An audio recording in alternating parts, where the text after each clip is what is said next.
Hi! Hi everyone! Ayan, good day sa lahat mga ka-reels for today's vlog. Ayan guys, today is my last day for now here in the UK. So, pupunta ako ngayon actually para magpa-change ng ating nails bago pumunta sa Saudi. Back to Saudi ako guys for just couple of weeks. And mamimili lang tayo ng mga kailangang gamitin at dalhin ng mga pagkain papuntang Saudi. So guys, tara, sama kayo ni Dora.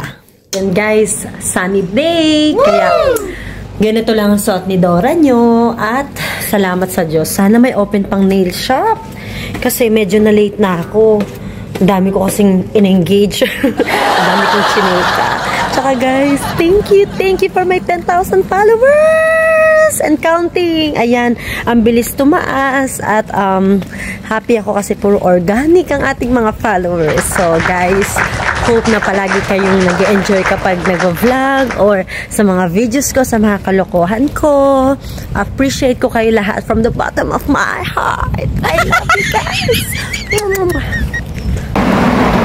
Naglalakad na tayo at maraming sasakyan. Syempre, malamang nandito tayo sa highway guys. At ayun, maghanap pa lang ako actually. Hindi ko pa alam kung saan ako pupunta. Pero sana may bukas pa.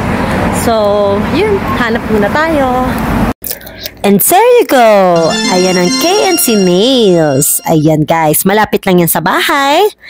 At guys, alam nyo ba na mga Vietnamese kadalasan ng mga nail tech dito sa United Kingdom?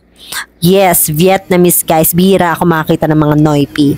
Ayan ang aking nail tech. Isa siyang male nail tech. O, diba?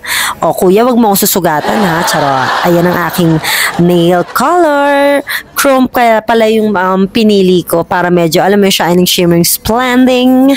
Ayan, sunny person na po sila. Iba yung sa kamay, iba yung sa paa. At massage na ako ni kuya. Ayan, nagpa-pedicure na muna ako. At take note guys, hindi sila pala tanggal ang mga ingrown dito. Bawal kasi sa kanila yon. Guys, oink, maliit na ulit ang kunin si Dora. Ayan, makapanir extension ulit tayo. Walang pahingahan to.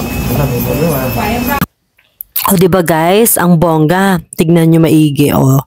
Iba't ibang kulay, iba-ibang nail polish, may gel polish, may acrylic, emerald. Guys, yung sa akin nga pala, nail extension acrylic ang gagawin. So, ayan. Diba? Kalmutin ko kayo dyan. Charot. Ayan, guys. Simulan na ni Kuya ang acrylic. Yan. Actually, mabilis gumawa itong mga Vietnamese na to eh. Sa totoo lang, magaling sila dyan sa mga acrylic na yan. But, hindi ko ipagpapalit ang nail tech ko sa Pinas na si Miss Ella Yale. Ayan, shoutout sa iyo Sis Ella. Ayan, ikaw pa rin ang the best ever. Sobrang galing mo mag nail art at talagang affordable. Sobra. O basta ha, sa mga may gusto lang guys, PM nyo ko kasi sobrang affordable price talaga siya. Si Miss Ella. Katulad yan, yung chrome na yan, yung mga pag-glitters na yan, napakamura lang yan. Maning-mani yan kay Sis Ella. Diyos mio. Pero anyway, thank you pa rin ako sa nail tech na to kasi ay, nabetan ko naman siya talaga at nakamatch pala yan sa pang-itaas ko. Diba? Salmon pink. Maganda rin siya talaga. Thank you. Ayan.